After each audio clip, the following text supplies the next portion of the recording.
Tú, ¿sabías que el imperio de Napoleón Bonaparte tuvo una secuela? ¿Cómo que una secuela? Bueno, más o menos.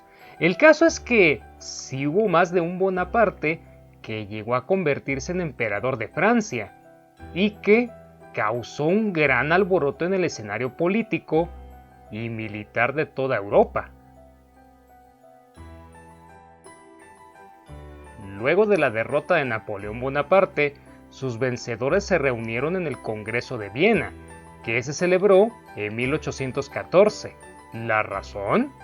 Pues quitar toda la influencia revolucionaria que Napoleón había regado por el continente y que ahora amenazaba a las viejas monarquías. Para hacer frente a esta situación, el Congreso de Viena dispuso la creación de la Santa Alianza, un organismo político y militar facultado para reprimir y aniquilar a cualquier revolucionario que amenazara a las monarquías, así como sus propiedades. Además de la creación de la Santa Alianza, el Congreso también llevó una serie de acuerdos con los cuales se modificó el mapa político de aquel entonces. Para empezar, se dispuso que Francia perdiera todas sus conquistas y que se quedara con los mismos límites que tenía antes de la Revolución. Y en tanto que a Francia se le quitaron territorios, a Austria, Rusia y Prusia se le regalaron Lombardía, Venecia, Beresavia, Finlandia, Varsovia y Polonia respectivamente. Junto a estas anexaciones se acordó la fusión de Bélgica y de Holanda en un solo reino, caso contrario a lo que pasó en la región de Alemania, que pues estaba integrada por un montón de pequeños reinos, los cuales se querían juntar en una sola nación. En este caso el Congreso de Viena les dijo que no, y entonces se organizó aquella zona en 39 estados independientes.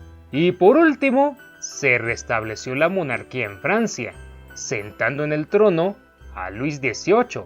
Y este Luis, en un inicio quiso mantener una política de equilibrio, sin cargarse ni tan para el lado de los monarquistas, amantes del viejo orden, ni tan para el lado de los revolucionarios, que desde luego eran enemigos de estos. Pura estrategia, ya que Luis XVIII quería evitar la lucha violenta entre las dos facciones. Sin embargo, Luis al final le tuvo miedo a los revolucionarios, por lo que se cargó más para el lado de los monarquistas. Posteriormente, Luis XVIII se murió y fue sucedido del trono por su hermano, que fue coronado con el nombre de Carlos X. Y este tipo, al igual que hizo su carnal, se tiró para el lado de los monarquistas, lo que le ganó la enemistad de los sectores revolucionarios, que buscaban establecer el liberalismo. Y esta situación eventualmente desembocó en la Revolución de 1830, o la Revolución de Julio, porque pues ocurrió en este mes. En dicha revolución, Carlos X huyó de Francia, y en su lugar ocupó el trono un pariente suyo, el duque de Orleans, que ya como rey se llamó Luis Felipe I. Sin embargo, la tensión no desaparecería del todo, y en 1848 vino otra revolución, la de 1848, que obligó a Luis Felipe a abdicar en favor de su nieto, el conde de París. Pero como la mayoría del pueblo era ya favorable a un cambio de régimen, se proclamó la Segunda República Francesa, que inmediatamente convocó elecciones para crear sus propios organismos. Mientras tanto, hubo un gobierno provisional, el cual estaba integrado por dos facciones distintas: revolucionarios de bandera tricolor, que eran simplemente republicanos, y revolucionarios de bandera roja, que eran socialistas. Y como ya te podrás imaginar, la relación entre estas dos facciones estuvo muy lejos de ser cordial, tanto así que se desató una crisis política que llevó a la ejecución de decenas de socialistas. No obstante, se logró restablecer el orden, y ese mismo año, 1848, se designaron representantes al Parlamento, se aprobó una nueva constitución y se designó un presidente para la República, quien fue elegido por un voto directo y universal. Este resultó ser nada más ni nada menos que Luis Napoleón Bonaparte, sobrino de Napoleón Bonaparte, quien unas décadas atrás se había convertido en el emperador de los franceses. Carlos Luis Napoleón nació en París el 20 de abril de 1808. Su padre fue Luis Bonaparte, el hermano más joven de Napoleón I, razón por la cual su carrera política fue construida sobre el hecho de que era familiar del exemperador francés. Tras la derrota final de Napoleón I y su posterior deposición en 1815 y la restauración de la monarquía de los Borbones en Francia, todos los Bonaparte fueron expulsados de territorio francés. Hortensia, la madre de Luis Napoleón, se exilió en Suiza con todos sus hijos y compró en 1817 el castillo de... que fue donde se quedó a vivir. Napoleón III asistió al Liceo de Augsburgo y adquirió sus primeros conocimientos marciales de un antiguo oficial de Napoleón I. En 1830 fue voluntario en el ejército suizo, donde obtuvo el grado de capitán de artillería en 1834. El joven Luis Napoleón residió, además de Suiza, en Alemania e Italia. Siendo muy joven, en Italia, él y su hermano Napoleón Luis se implicaron en una serie de protestas que se oponían a la dominación austriaca del norte de Italia. Logró salir bien librado de dichas protestas.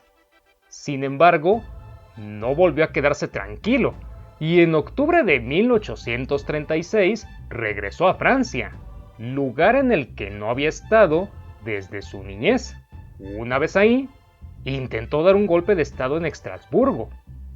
Este fracasó y Luis Napoleón tuvo que huir. 4 años después, el tipo lo volvió a intentar y aquí sí fue encarcelado y estuvo preso hasta 1846, que fue cuando logró escapar de prisión. Durante esos años de reclusión, escribió varios ensayos que nos revelan su ideología romántica, su liberalismo autoritario, así como un socialismo utópico.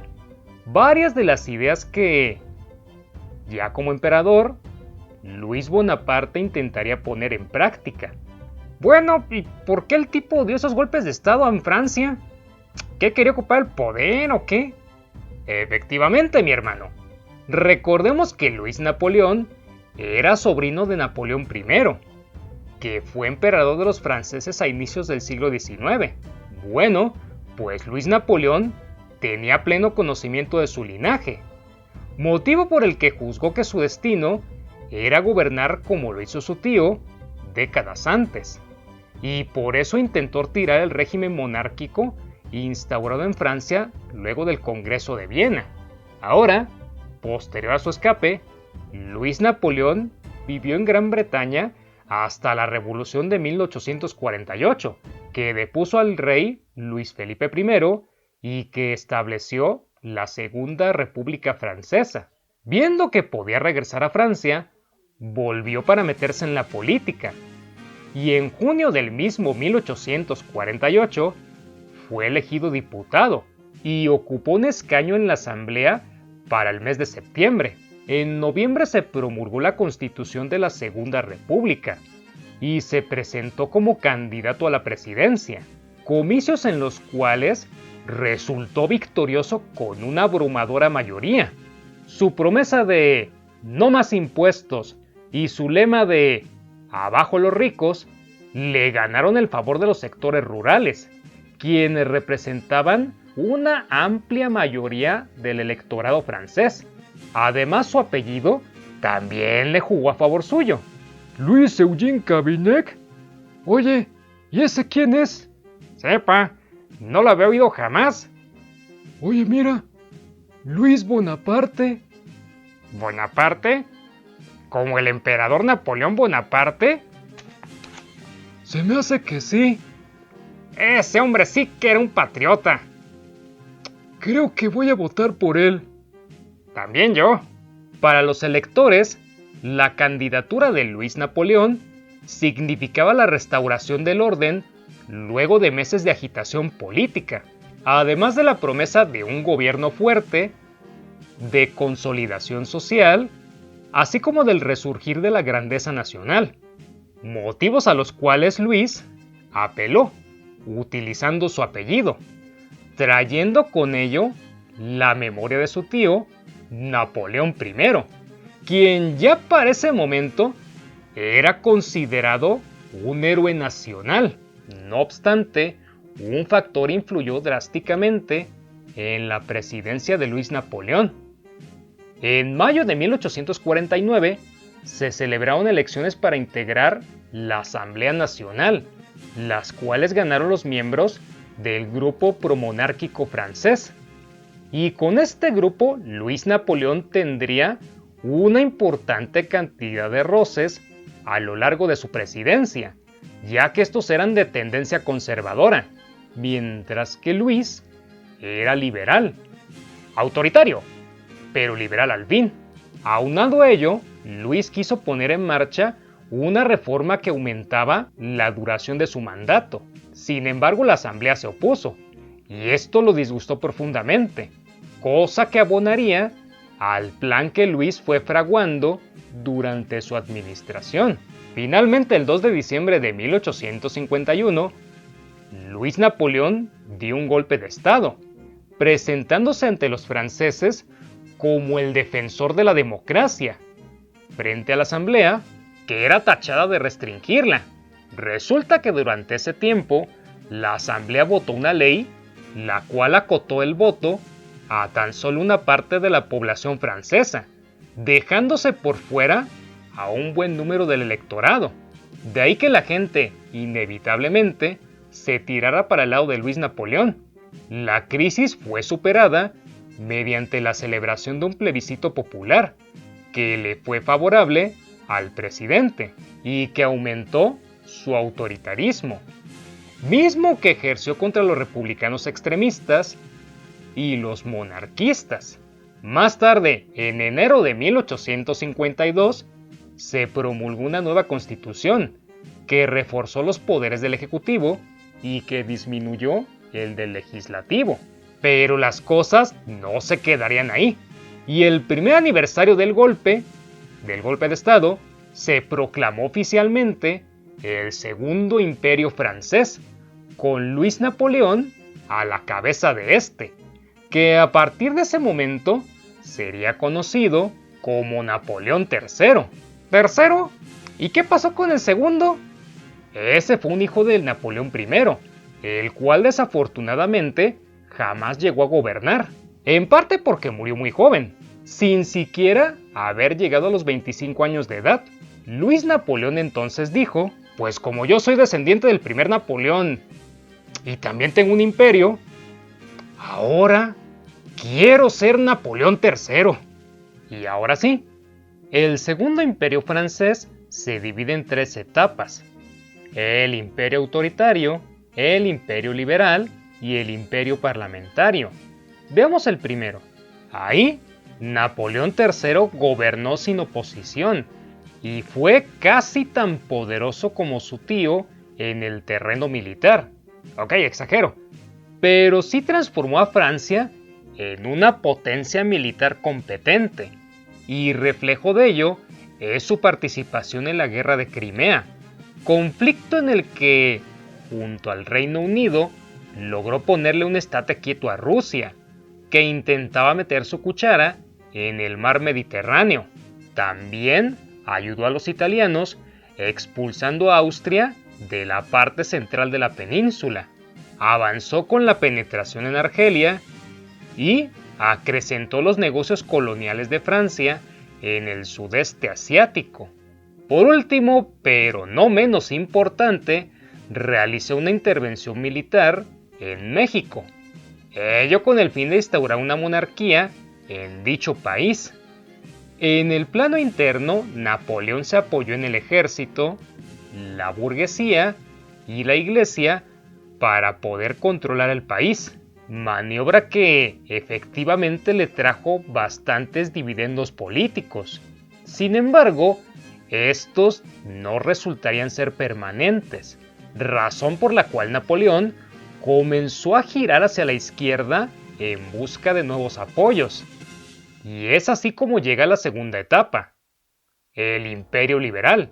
Aquí la política liberal otorga el derecho de asociación y de huelga.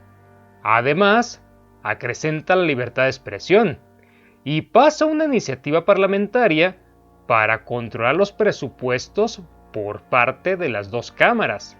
No obstante, el fracaso de la intervención en México, aunado a una mala racha económica, comienzan a traer malestar político en el plano interno.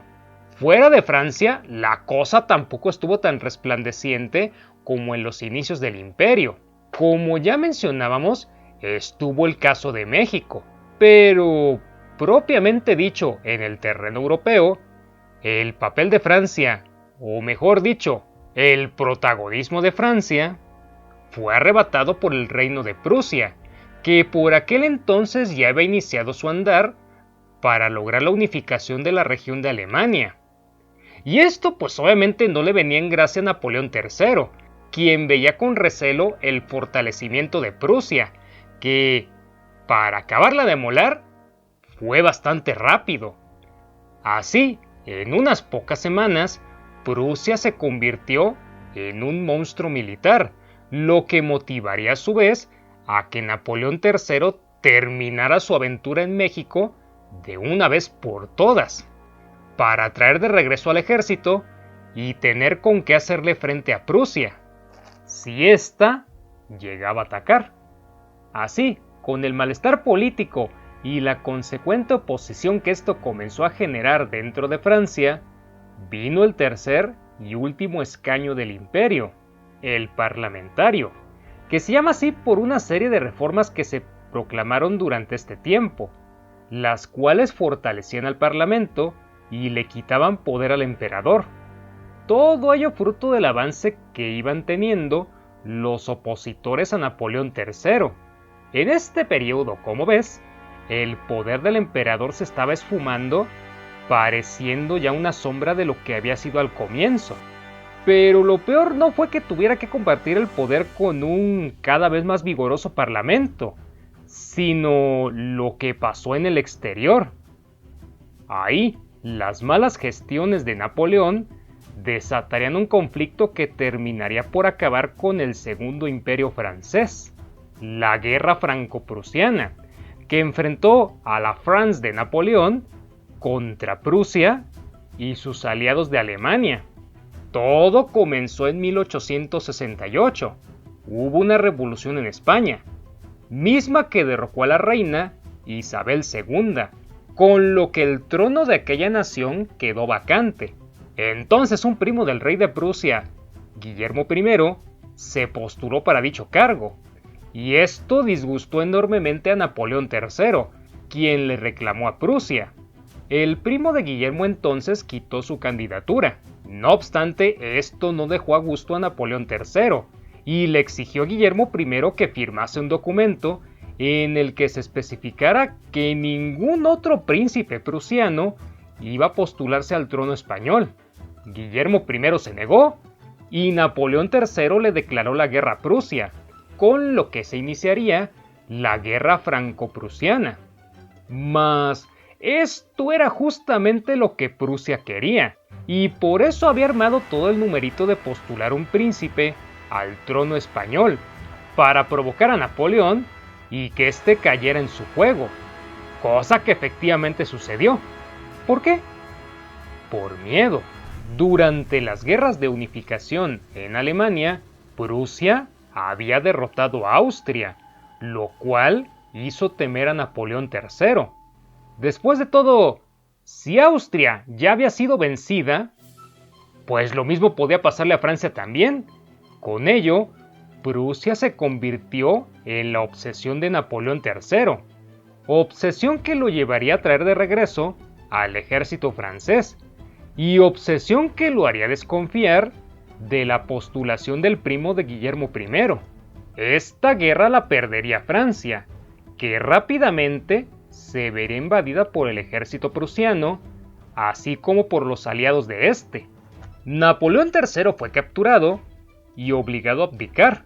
A pesar de esto, la guerra todavía continuó durante algunos meses más, hasta que el ejército prusiano pudo tomar París, con lo que finalmente se acabaría el Segundo Imperio francés y se instauraría la Tercera República Francesa. Y Napoleón III marchó al exilio en Inglaterra, nación donde moriría en enero de 1873. Y los prusianos proclamaron en el Palacio de Versalles el nacimiento del Imperio Alemán, el cual unificaba todos los reinos de la región en la primera versión de la Alemania que todos conocemos hoy en día. Ok, puede que Napoleón III se haya convertido en un personaje que jodió a muchos intentando impulsar el crecimiento de su imperio. Sin embargo, este también tuvo cosas buenas. En el terreno económico, impulsó la industrialización de Francia, que hasta ese momento se encontraba rezagada con respecto de su vecino, Inglaterra. También durante su gobierno, impulsó la cultura y las artes, lo mismo que la ciencia. En esta última, por ejemplo, se apoyaron los trabajos de Louis Pasteur, que daría por resultado la vacuna contra la rabia, y del ingeniero Fernando Lesseps, que poco después traerían la construcción del Canal de Suez. ¿Y qué decir de la ciudad de París?, la cual Napoleón III modernizaría y embellecería durante este tiempo, convirtiéndola en una de las urbes más bellas del planeta. ¿Sí? Créelo o no, la imagen que usualmente tenemos de París fue obra de Napoleón III, hombre que, pese a todo, casi siempre es opacado por la sombra de su tío. Si te gusta mi trabajo, por favor, suscríbete, activa las notificaciones y comparte el video con tus amigos. Eso es algo que me ayudaría bastante. Mi nombre es Ajay López y te deseo un día histórico.